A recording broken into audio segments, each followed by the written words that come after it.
جی اسلام تو بڑا ہی جارحانہ مذہب ہے جی. اسلام میں تو دیکھیں غلام بنانے کے احکام بھی ہیں. ادخلوا فی السلم کافہ، اسلام میں مکمل داخل ہو جاؤ. ایک نقطے سے آپ اس کے رازوں کو نہیں سمجھ سکتے. جیسا کہ میں مثال دے چکا ہوں پچھلی ویڈیو میں کہ اگر آپ فیس بک آئی ڈی کے جو 5 منٹس میں بن سکتی ہے اس کے پاسورڈ میں 100 ڈیجٹس رکھیں، ان سے رکھیں، تو اس میں سے 99 اگر آپ کریکٹلی ڈائل کریں اور ایک انکریکٹ کریں وہ نہیں کھلے گی. تو اسلام جیسی عالی مرتبہ عظیم الشان شے کیسے اپنے راز اگل سکتی ہے؟ اسلام میں غلام بنانے کا حکم ہے، میں مانتا ہوں ہے. کیوں ہے؟ جب آپ کسی قوم پہ حملہ کرتے ہیں، بلکہ اسلام میں تو یہاں تک حکم ہے پہلے تو 10 شرائط ہے، ان میں سے وہ پوری ہوں تو آپ کسی قوم پہ حملہ کر سکتے ہیں. پھر حکم یہ ہے کہ آپ نے جب حملہ کرنا ہے تو ان میں جو ہتھیار ڈال دیں ان کو کچھ نہیں کہنا، پھر ان کی عورتیں بوڑھوں اور بچوں کو کچھ نہیں کہنا، پھر ان کے گھروں کو فصلوں کو کچھ نہیں کہنا، اور پھر یہاں تک دیکھیے کہ ان کے جانوروں کے لیے جو چارہ ہے نا اس کو بھی کچھ نہیں کہنا. اسلام تو یہاں تک کا حکم دیتا ہے. امن کی حالت میں امن کا حکم دیتا ہے اور قتال کی حالت میں قتال کا حکم دیتا ہے. 555 آیتوں میں قتال کا ذکر ہے قرآن پاک میں، جہاد کا، قتال کا. اب ہم جس قوم پہ حملہ ہوا، لڑائی ہوئی، کچھ افراد ان کے ہمارے پاس آ گئے، تو باقی جو تھے بائبلونز جو تھے، ایشورین جو تھے، وہ تو ان کے ناک کاٹتے تھے، کان کاٹتے تھے، لطف لیتے تھے، ان کے پروگرام منعقد کرتے تھے، فیسٹیولز، ان میں ان کے ناک کاٹے، کان کاٹے جاتے تھے. اور جو منگولز تھے وہ ان کی چمڑی ادھیر کر اس کا ڈھول بناتے تھے، ان کی کھوپڑیوں میں شراب پیتے ہوتے تھے. اسلام نے غلام بنانے کا حکم دیا. اس وقت میں غلام کیوں بنائے جائیں؟ غلام بنانے سے وہ آپ کی قربت میں آ جائیں گے. آپ آہستہ آہستہ آپ میں اور ان میں انڈرسٹینڈنگ پیدا ہو جائے گی.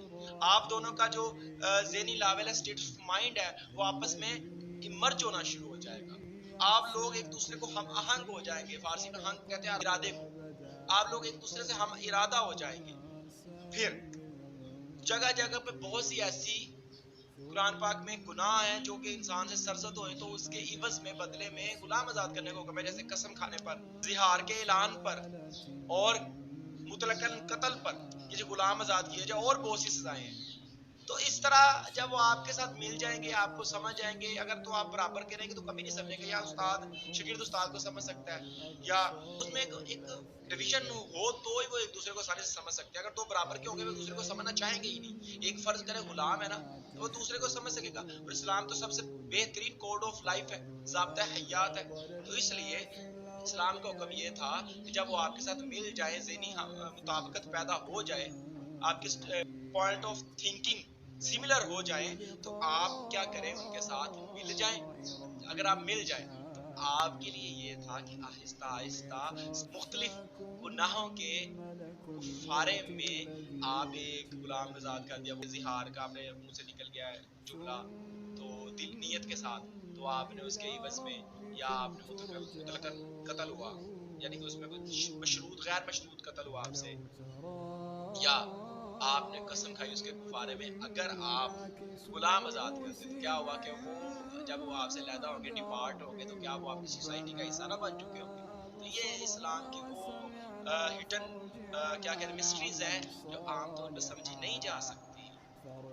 یقیناً ویڈیو حیران کن رہی ہوگی اور آپ اس سے بہت زیادہ دلی اور ذہنی طور پر منور ہوئے ہوں گے. تو ویڈیو کو لائک کیجئے، چینل کو سبسکرائب کیجئے، بیل آئیکن کے بٹن کو دبا دیجئے اور اپنے دوستوں میں لازمی شیئر کیجئے اور کمنٹ لازمی کیجئے. ہم آپ کے کمنٹس پڑھتے ہیں.